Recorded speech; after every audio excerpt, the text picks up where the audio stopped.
Hello and welcome to the first ever episode of the BusinessGems podcast. Now today we've got a very special guest, Paul Starbuck from Starbuck Associates.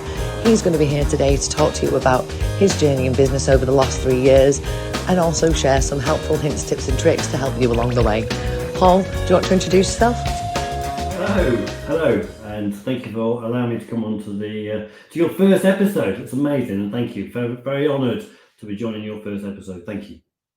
Well, hey, you're definitely going to have to bear with us because, as you can tell, we've never done this before, so it might be a little bit clunky, guys, and you are going to have to bear with us.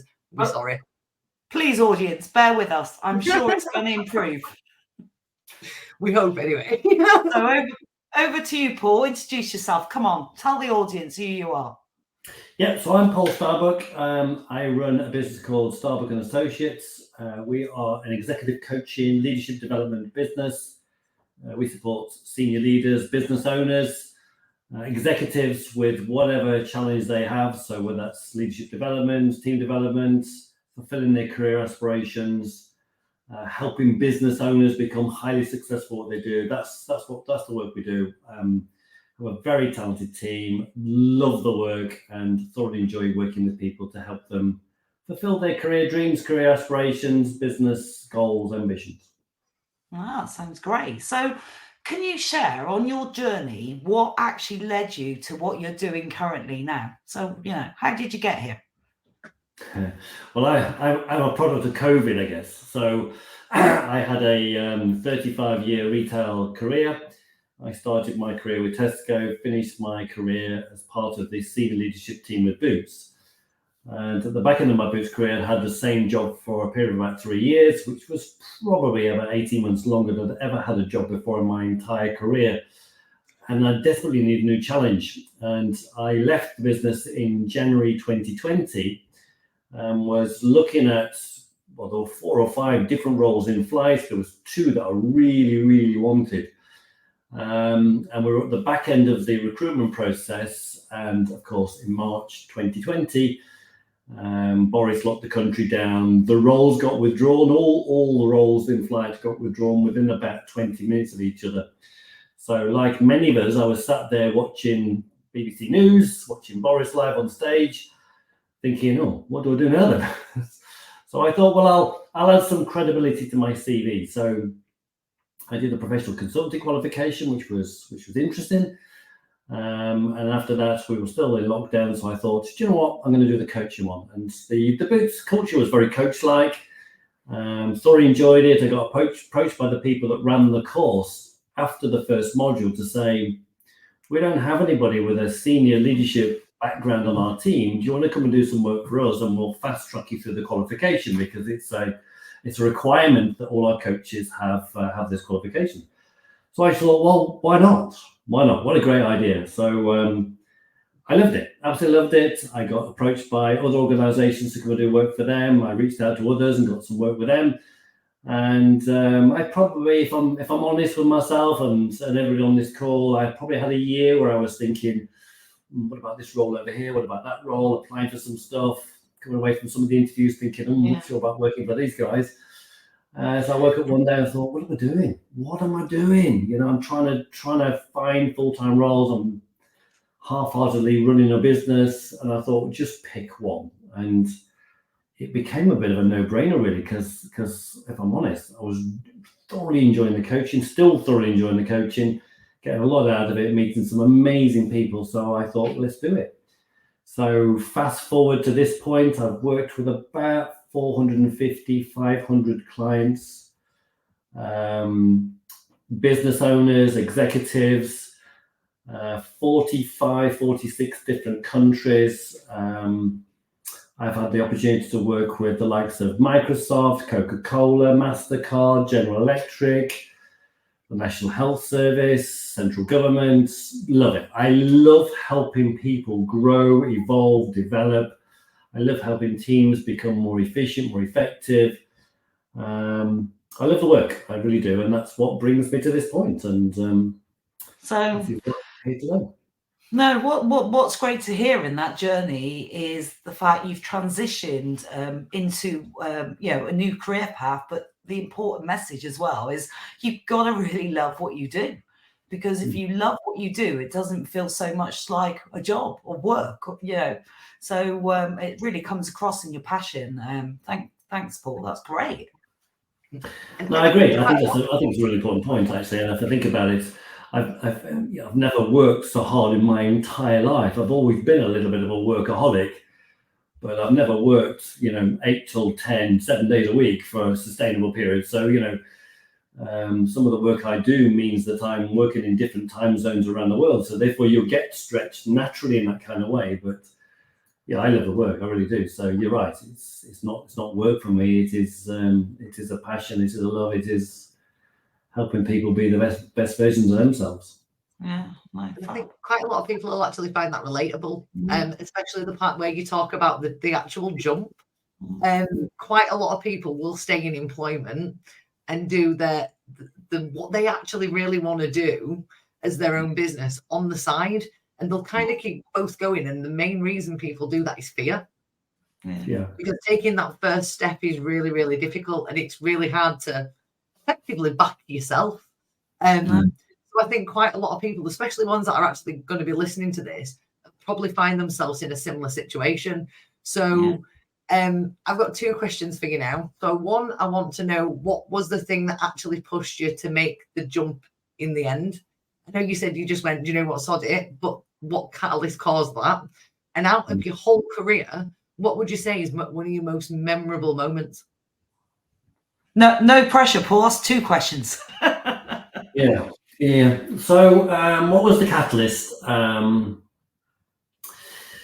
It's a good question, because I don't think there was one singular catalyst. And now, bearing in mind, at that stage, I was coaching people in career transition. So what I'd learned through my journey working with the organisation that I was principally doing the coaching with at the time was a lot about career transition and all the component parts and how to coach people through transition. So I was familiar with all the tools, familiar with all the kind of ways of going about it, and could equally apply it to myself. But I don't actually think it was anything to do with that.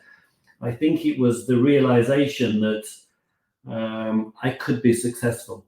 I think it was the confidence and the realization that, do you know what? I can do this. I can actually do this. And I think out of all the things I've done in my career, career transition has probably been the hardest thing I've ever done, for sure. Public speaking is probably one of the tough things that I've had to do. I've had to talk in front of 1,000 people, and I've always found that a little bit more challenging, to say the least. But career transition itself and all the component parts of it, and you're relying on yourself to provide income, employment, learning how to become a coach, learning how to run a coaching business. That is not easy. And coaching skill set that's needed as well in it to be a great coach and to be a great business owner. Yeah. So learning all that stuff and putting all the component parts together and all that kind of stuff that goes with that. Yeah, that's not easy. And supporting others make career transition. I recognize every single one of those journeys. I recognize myself in their journey. So I get it. I appreciate it. I understand it, and I'm grounded. You can empathise because you've walked the path, which is really important. Yeah. That's it. And I'm grounded enough to recognize that it isn't easy to do it. Nobody finds career transition, whether that is going from executive to running your own business, or whether it is going from one industry sector to another industry sector. None of that is particularly easy. So I recognize that. So the second question that Jem's asked was, what was your most memorable success story so far in your career, and what did it, what did it teach you? Well, I think the one that immediately springs to mind is a coaching one, because I love coaching, and I recognize coaching is incredibly powerful when done well. So you are working with somebody to think through all the different aspects of their work, their career, their leadership, and you are really stretching their thinking in lots of different ways. in our careers, very rarely do we sit down and properly think through what we're doing and think about it from different perspectives. And working with an executive coach, you get that opportunity. And I remember this last year working with a very senior leader of a very large global manufacturing business. And he'd been in the role for about 18 months at the time. It was a new role. It was board -1 level. So, a pretty senior kind of leader. But he'd been working in this role, and this role was all about taking all the data across the business and making sense out of it to make better commercial decisions, better informed decisions about how the business may run. And it just wasn't working. And after 18 months, this very talented leader was losing confidence. People around him were questioning, well, what is going on and what are that team actually doing? And we spent time in the first few sessions understanding what he was up to, where he was trying to get to. And there was a moment in the fourth session, and I remember it very vividly, when I asked the client, what is the real problem you need to solve? And it's a simple little question, really, I guess. But I got to be honest with you, the client sat there for what felt like forever. In my head, it's like hours.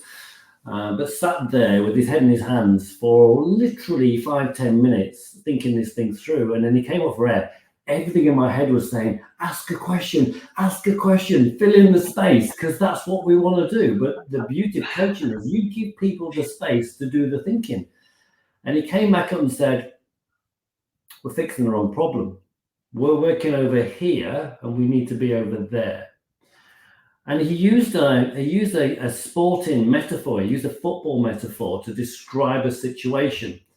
And we did some work around it. We did some further work. And then he went away to do a lot of thinking, a lot of further kind of development work. And he came back in the next session.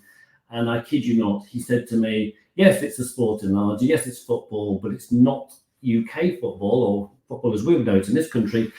It was American football. And therefore, there was an offensive team, a defensive team, and a special team. And what he had actually worked out is the problem they were fixing was wrong, the wrong problem. He'd worked out the way in which he'd organized his team was wrong, and he needed to change it all. And he said, we've done a desktop exercise, and we've just made £10 million worth of profit. Wow. Because we were spent 18 months working over there. And if we just thought about it in a completely different way, we would have realized very quickly that there was a much more simplistic way of doing it. So he reorganized, restructured his whole team very quickly. And of course, as you can imagine, there was a snowball effect. So, they made significant amounts of, I'd like to say they made significant amount of money. They did. But for me, the thing was that they learned a lot. The intelligence they got, they learned how to manage and weave data in a different way to make more informed decisions. So, I'm pretty proud of that. I guess I earned some money out of it. I wish I had performance-related pay related to that particular contract, because that could have been particularly helpful. But you get the power of coaching. So he spent 18 months trying to fix this problem and was really struggling with it. But we got him to think about it, or I got him to think about it in a very different way and from a different perspective. And, I asked the question, but we've done a lot of work to get to that point, to stretch that thinking in a different way. And that's what unlocks the problem that 18 months has struggled to fix. So, Paul, when you're free for me and Jem, because we wouldn't mind £10 million, would we, Jem? All the time we were talking, I'm sat there thinking, do you know what? I won't mind being a pound behind that person. That's brilliant. You should be proud of that. That's amazing.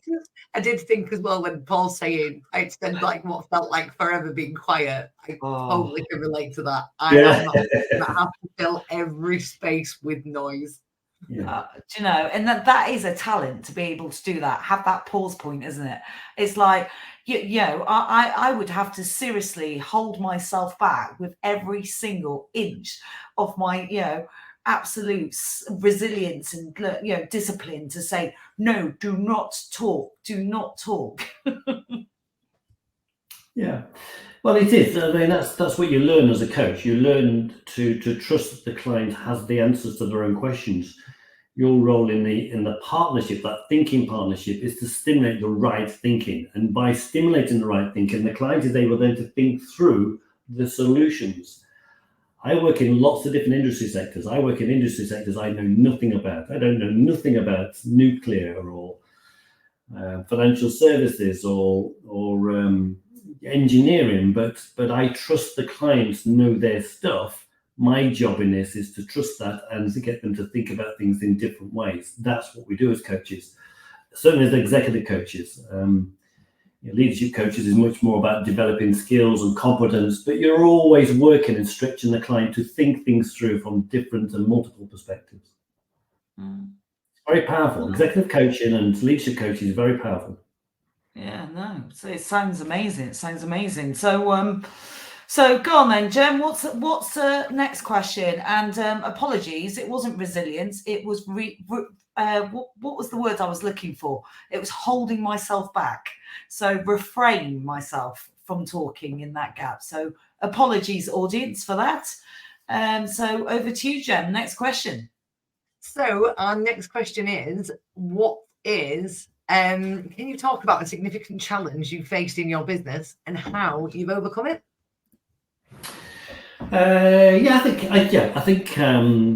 I think for me that's probably when you go and run a business and you come out of a corporate world. In the corporate world, I was surrounded by experts. So if I needed somebody in the legal team, you walk down the corridor, find somebody legal and say, can you help me with this? And somebody would find the solution for you, or they'll make the problem go away. If you needed a marketing issue or an ops issue, or there was a supply chain issue, I would, as a senior leader, you'd ring the right person and say, there's an issue, can you help? When you become a small business owner, all of a sudden it's like, well, how do you fix that? How do you do that? How do you do this? Every retailer I know is an expert marketeer. I promise you, everybody in retail knows a good TV advert. They know what POS should look like. They know how marketing works. Until you run your own business, and then you go, how do you build a website? How do I find clients? How do I manage a business? How do I find these things? One of the funniest moments was when I rang my old PA to say, how do I book a train ticket?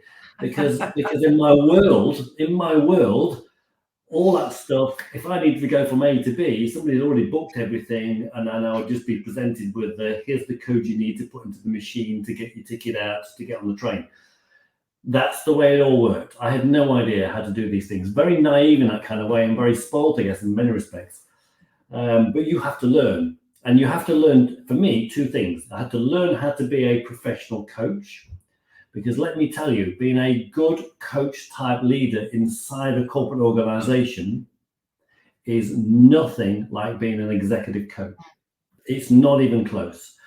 I genuinely thought I was a good coach until I went on the coaching course and then realized I was rubbish at it. So you have to learn how to become a brilliant coach of leaders and in a professional context. And then you have to learn the art of running a coaching business. And that is different, very different. And what I see is, I see people run and embrace, I'm going to be a coach, or I'm going to be a consultant, or I'm going to do this, but then don't necessarily learn and embrace the requirement to learn the business side of it. So for me, the biggest challenge was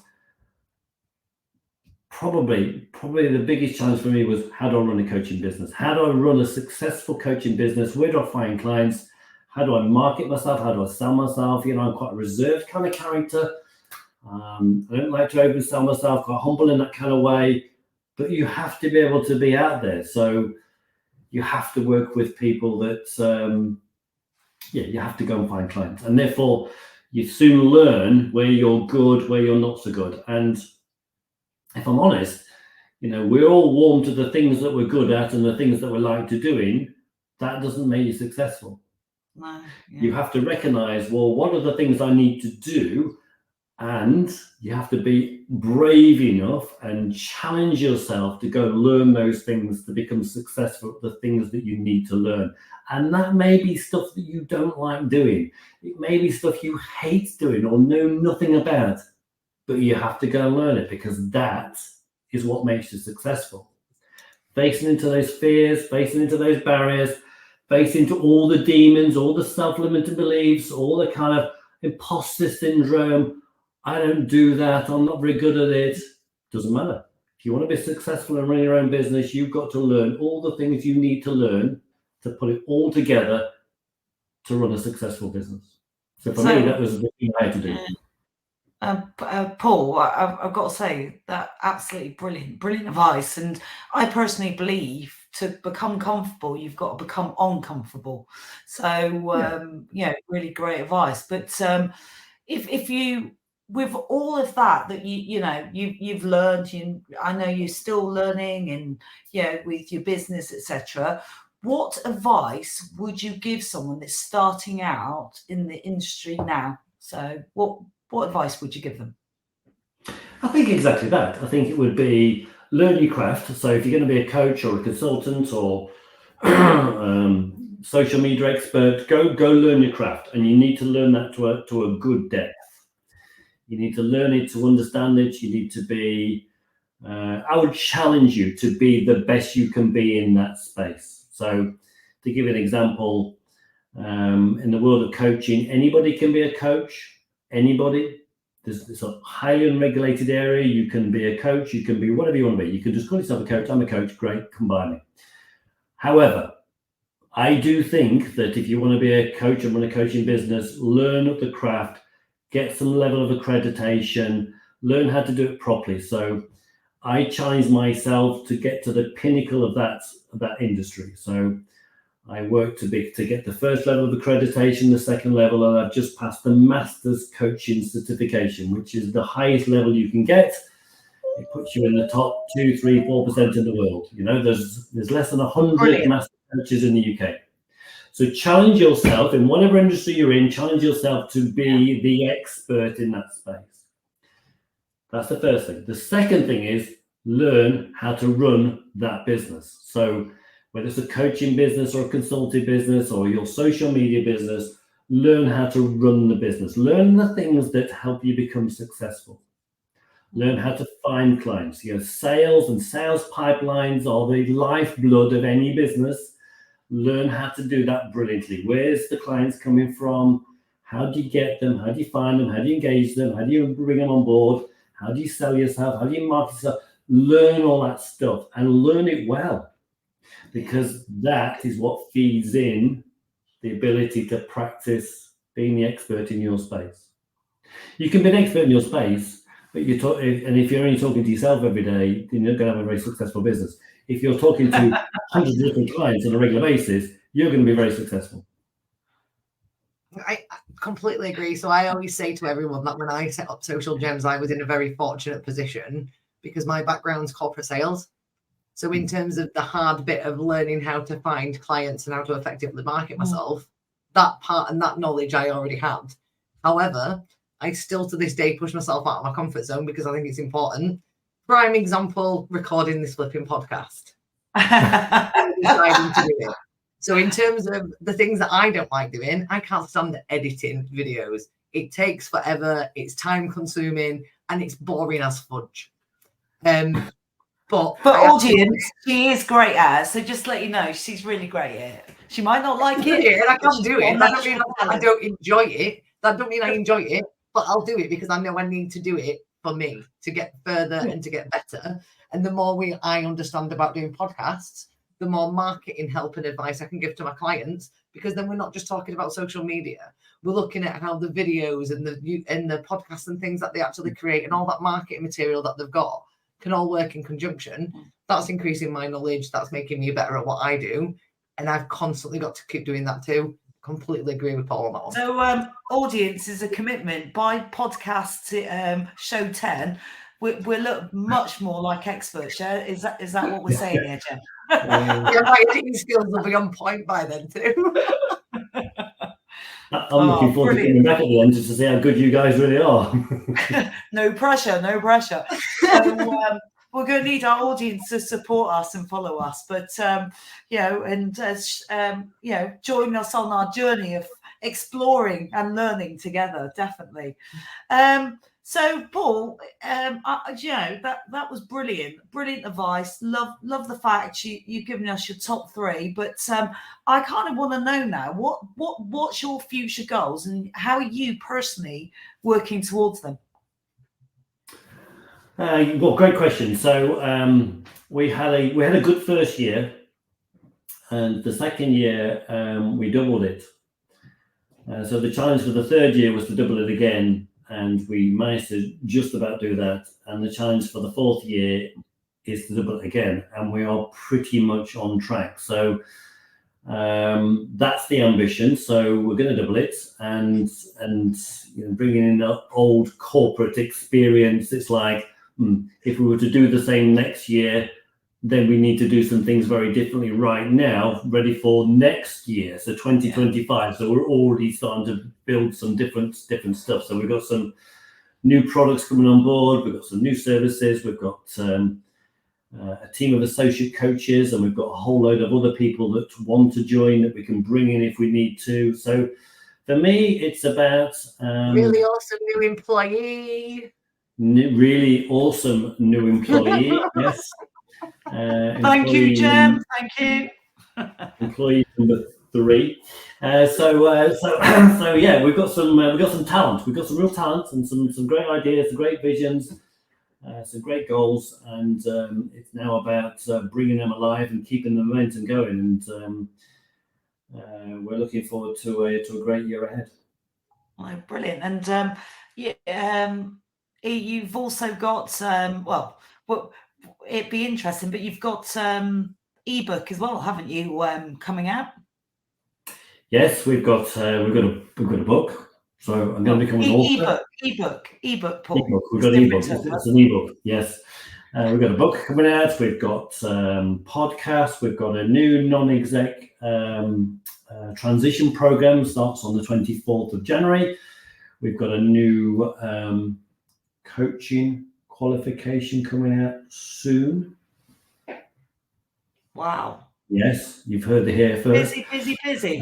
We've got new marketing material. We've got changes to the website. I've got loads of changes. There's loads of stuff going on. Podcasts and stuff like that. So yeah, they all help. They all help. But yeah, there's a lot of stuff going on for sure.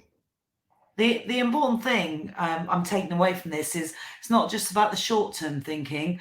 With the double it equation, double it, it's about long-term thinking as well, how you keep doubling it. And I suppose what's really exciting is, Jem, yourself, you know, just recently, you've also got a big plan for your business, Social Gems, with the double it's as well, haven't you? So it's important.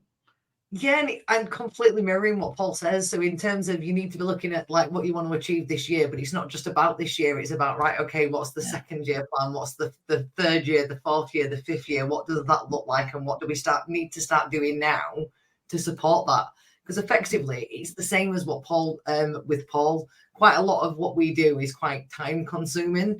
So our plan this year is to build and offer things that's going to be more residual income. That's going to essentially enable us to be able to help as many people as possible in the ways that they need to help us. They need help without stretching ourselves too thin. Because I think, especially as a business owner, one of the hardest things that most people will find is that time management piece, and trying to make sure that you're not every day, 7 days a week, working from 6 o'clock in the morning till 12 o'clock at night. Yeah. Good. Hey, you're making a brilliant point. So having a great strategy long term is and making sure you have the right people around you to support you as well is so important, isn't it? It's vital as well. Yeah, I think there's something in that, and if I may just come in at that point. So yeah, when you're starting off, there'll be, back to the point I made, there'll be some things you're warm to because you like doing it. There are other things you're not so good at, or don't want to do, or not skilled at, or don't feel comfortable with doing. Yes, embrace it. Yes, go for it, and and develop the skills in that area. But if you're still not comfortable in that space, then you reach out to the people who can provide those services and who can support your business in that kind of way. And that becomes important. It does become really important, particularly as you start to scale. Recognizing what your role is and where you need to add the greatest value becomes quite important. And sometimes that's about letting go of the things that you need to let go of, not necessarily holding on to the things you like to do. I'd like to hold on to the coaching, but I recognize as this business gets bigger, I can't do that. I need others to step into that space and do that for me so that I do the thing I need to do to be the leader of a bigger business. And that becomes quite important. Yeah. Totally same. I love creating content, but me doing content is very time consuming and it takes me away from growing the business. Absolutely. Collaboration and partnership is really, really key. Really key. Using your network and, absolutely. There's going to be things you can't do in your business that someone else can do. So it's really important that building a strong network and partnerships and collaboration is how I feel personally about it. And if you can't actually afford to outsource it in the beginning, what I would say is there's so many great resources out there now. So just logging onto YouTube and Google it and typing in exactly what you want to find. You're going to have thousands of videos of people giving you advice, going onto people's websites and blogs. So even if we use our website as an example, if you wanted to step out on social media and you wanted to do it yourself, you couldn't afford for us to do it. If you actually went through all the blogs that are on there, that'll give you a detailed step-by-step guide on how to effectively use social media. So there is things that you can use if you can't afford to outsource it straight away. But if even after learning all this stuff, you still don't like it, always have a plan in the back of your head to then start looking to outsource it when you've got the revenue to be able to do so. So, Jem, remind us what your business is. The first thing I did was when I got the revenue to be able to do that, the first thing I did is got myself an administrator to book my train tickets for me. Mine was accounts and payroll because I can't stand numbers. And my excuse for not being very good at it is everything's done in Excel and I don't like to be put in a box. Yeah. I love it. So, right. So moving on, and great discussion so far. I'm really enjoying it, and I hope you, audience, are really enjoying it as well. So, what do you think, Paul, is the biggest challenge facing your industry today? I think about this.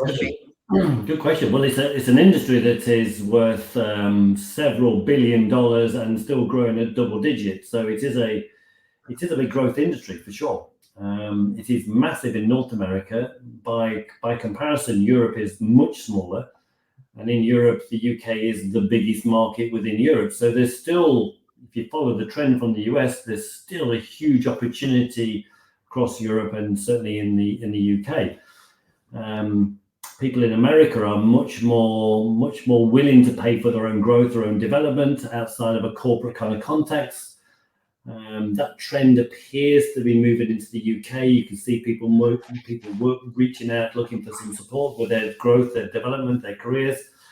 But equally, employers are spending more money on coaching, recruitment to support their needs as they need to adapt and grow and change their business for the future. The pace of change inside businesses gets faster and faster and faster to respond to the dynamic, whether that is COVID, cost of living crisis, whatever it is. Businesses need to continue to adapt, and therefore we are always available as coaches to support leaders make the changes they need to make inside their business with their teams and themselves to adapt and to respond to the ever-changing dynamic.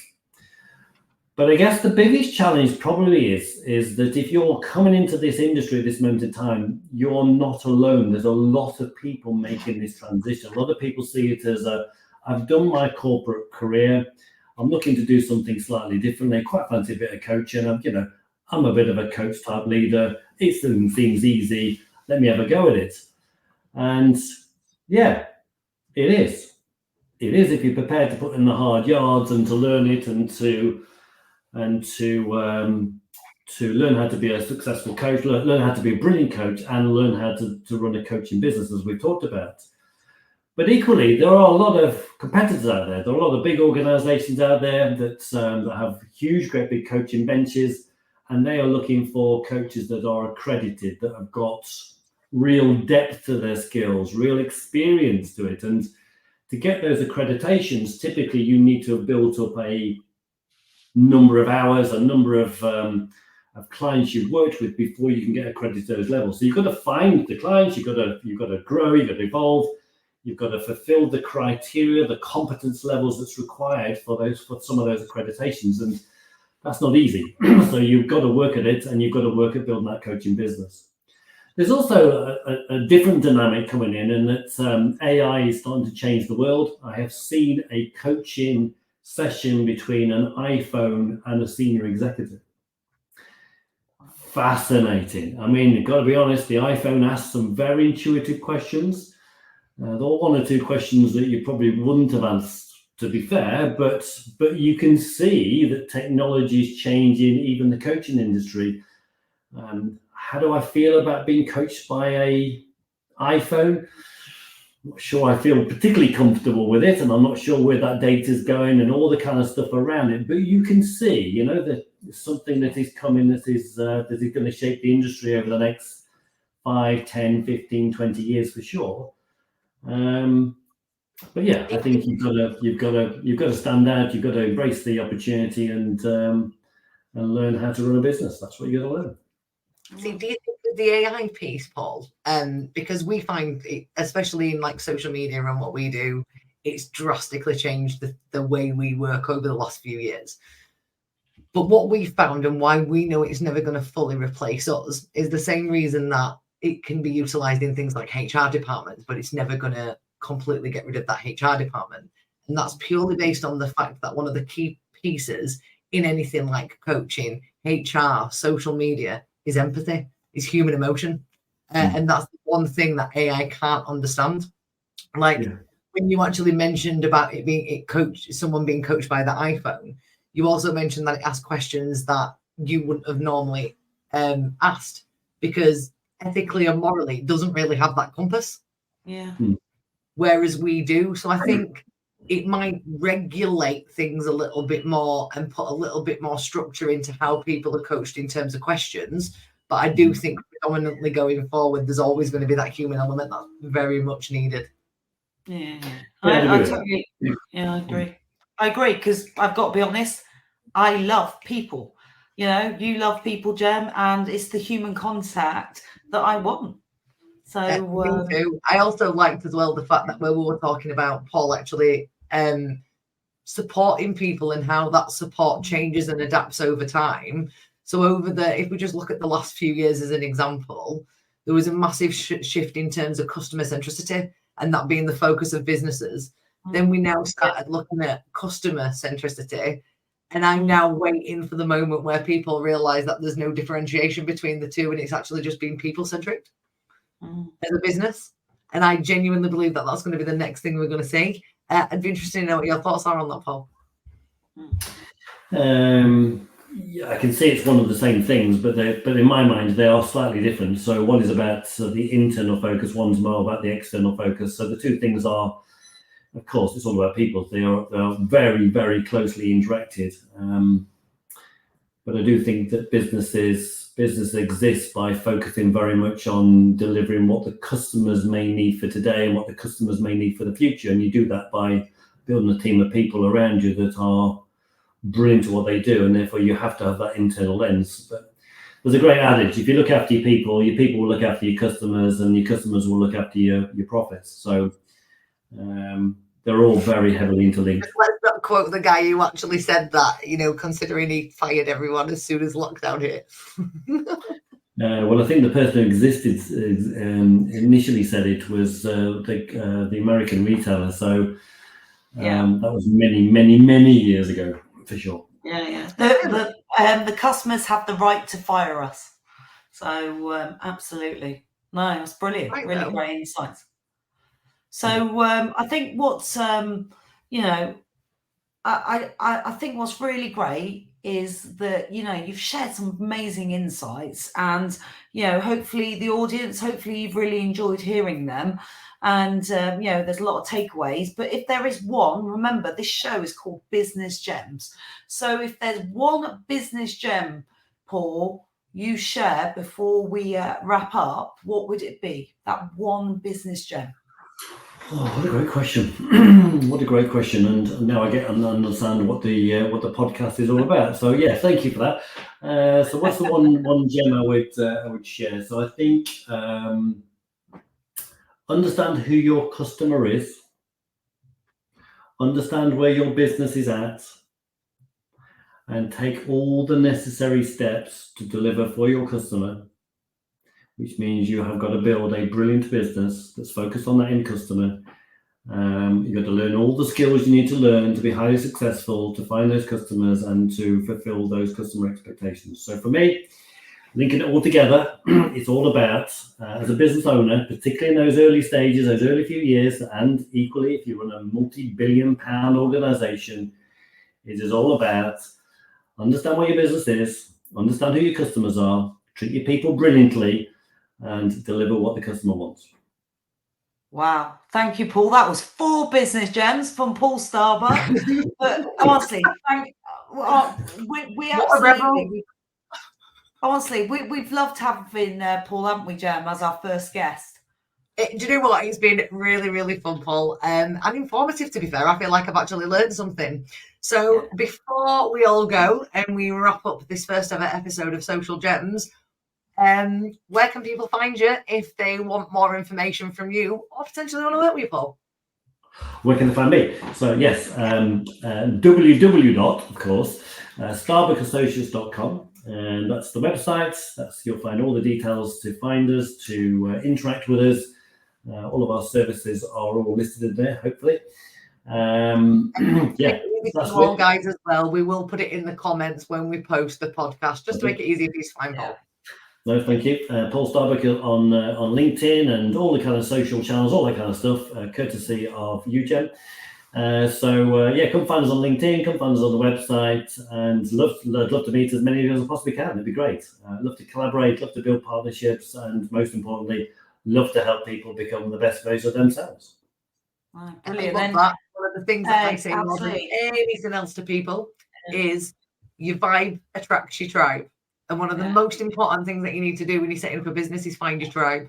So if you are needing any coaching help, you just need a little bit of advice, or you want to find someone that's like-minded, go and give Paul a follow, send him a connection request, drop him a message. He's always happy to help.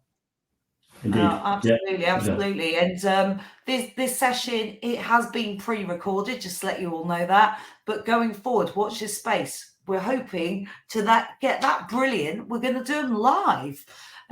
Also, I think it's really important. Something else that we're really passionate about as well is we need to shout out to Be Kind, Give Time as well. And that's the page that, you know, if you want to follow it and need any support, we've got lots of different experts from lots of different backgrounds giving an hour off their time for free to help support the LinkedIn community, isn't it, Jem? It is, and essentially, Be Kind, Give Time. The whole concept of that is why Business Gems, the podcast, actually exists. So check it out. Especially if you're just a new business owner, you're setting up on your own, you're struggling a little bit. There is some phenomenal experts over there willing to help every single one of you, and then asking for anything in return. Oh, brilliant! And Jem, the next episode then. For release, we've got some exciting episodes planned, haven't we? So everyone needs to definitely watch this space, and please follow us. And you know, all your support is so appreciated. We do. So the next episode will be launched on the 6th of March. I'm not giving you any information on what that's going to be about as of yet. You're going to have to tune in and see some more posts later down the line to actually see what we're going to be doing. Let's face it, we need to create some FOMO and keep you guys interested somehow. So or get you interested. I just meant on the next one. We need to get them to still stay around. No, thank you, everyone. Thank you for your support. Thank you for tuning in, taking the time out to listen to our podcast. And we're really looking forward. So it's a bye from me and a bye See you from later. Jem. And thank you, Paul Starbuck. Bye. Thank you. I enjoyed it. Thank you very much. Thank you.